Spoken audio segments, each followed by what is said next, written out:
So that was your first pit. How was it? Yo, that shit was sick. I pushed a guy and I kicked a guy. Yeah. Fuck yeah.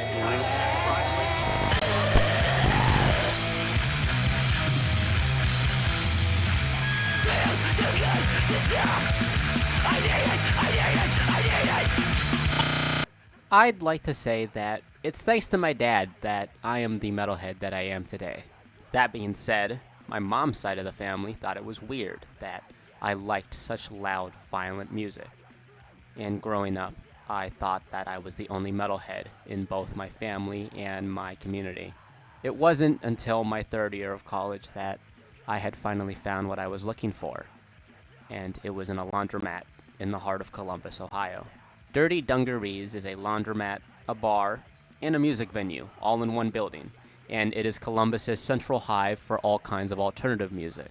Metal, emo, everything in between, but most important of all, hardcore music. Now I will say this, I am horribly generalizing things for the sake of time.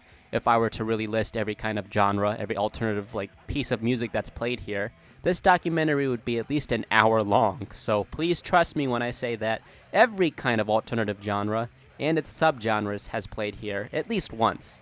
Finding a place like Dirty's felt almost too good to be true.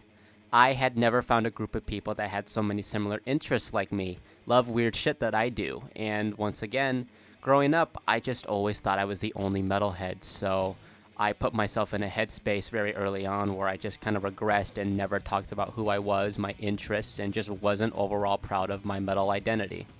What really doesn't help, especially now, is that I'm particularly someone that just doesn't mosh whenever I go to a show at Dirty's. Now, moshing is a very weird thing to explain. At least to a normal person.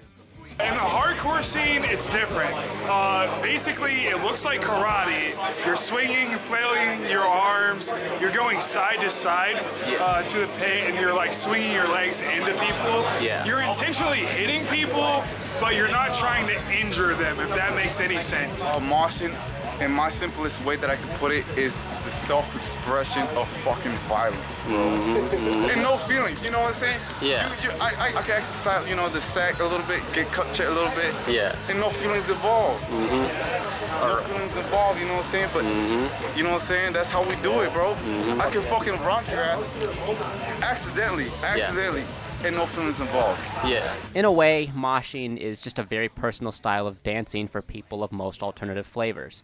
What really makes the dance personal is not just the kind of dance that these people choose to do, but all the emotion that goes into it, the anger, the sadness, just people using moshing and just doing basically karate in the air to have a reason to express themselves and get out all these feelings that they've been kind of dealing with up until they came to the show. People have all kinds of reasons to mosh, and as someone who feels like an outsider to the scene, it feels wrong to speak for these people. And I genuinely love coming here, and everybody I come across is so nice. I always meet one new person who's horribly violent in the mosh pit, but they're the nicest person to talk to about just their day job or their cat. And despite that, I still just don't feel like I quite belong here. I'm gonna say this just right off the bat. I'm gonna admit I was kind of lying earlier. I do mosh, but I didn't start doing it confidently until about 3 weeks ago as of recording. But that being said, my moshing just doesn't feel good enough. Now, I know I shouldn't really give a fuck, and that, it's my style of moshing. I can do whatever I want, but it just doesn't feel like it's genuine enough. My movement isn't coming from the heart, and it's little things like this that make me doubt whether or not I deserve to even be a part of this space if I truly love alternative culture and just alternative styles of music like I always talk about I do. It makes me question whether or not I, as a weirdo, am somehow too weird for the weirdos, misfits, and the freaks that also come through Dirties. It definitely doesn't help that I never really transitioned into college very easily because, unfortunately, once I graduated high school, I lost about 80% of the friends I made in those formative years. It made me socially regress and just shut out everybody up until I came here. And in general, there's just so many things in life that I've been dealing with up until this point. Just a lot of self-doubt, existential crises that just made me question my worth, my place in the world, and what I contribute to it. But I am 21 years old, and I'm at a point in my life where I just can't keep putting myself in this weird cycle of self-sabotage and self-doubt.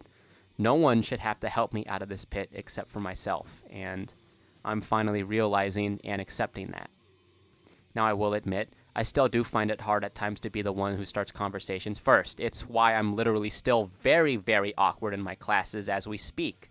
But at least thanks to Dirties, it's been slowly breaking me out of my shell once again, and it's just so reassuring to find people that love the loud music like I do. It's nice to have people that can enjoy the same weird shit as me without being made fun of for it, and finally growing comfortable in my identity in terms of who I am, what I listen to musically, and just whether or not I'm fine being a weirdo. And I don't really care if this is, like, sad to say, like something of this magnitude, but Dirties has just given me a reason to keep going. It just reassures me that there are people that know what it's like to deal with similar stuff like I do. People that have gone through their own kind of hardships and come here as a place of refuge to just forget about life for a moment and just mosh as hard as possible. And thankfully, I'm finally comfortable enough to mosh with them.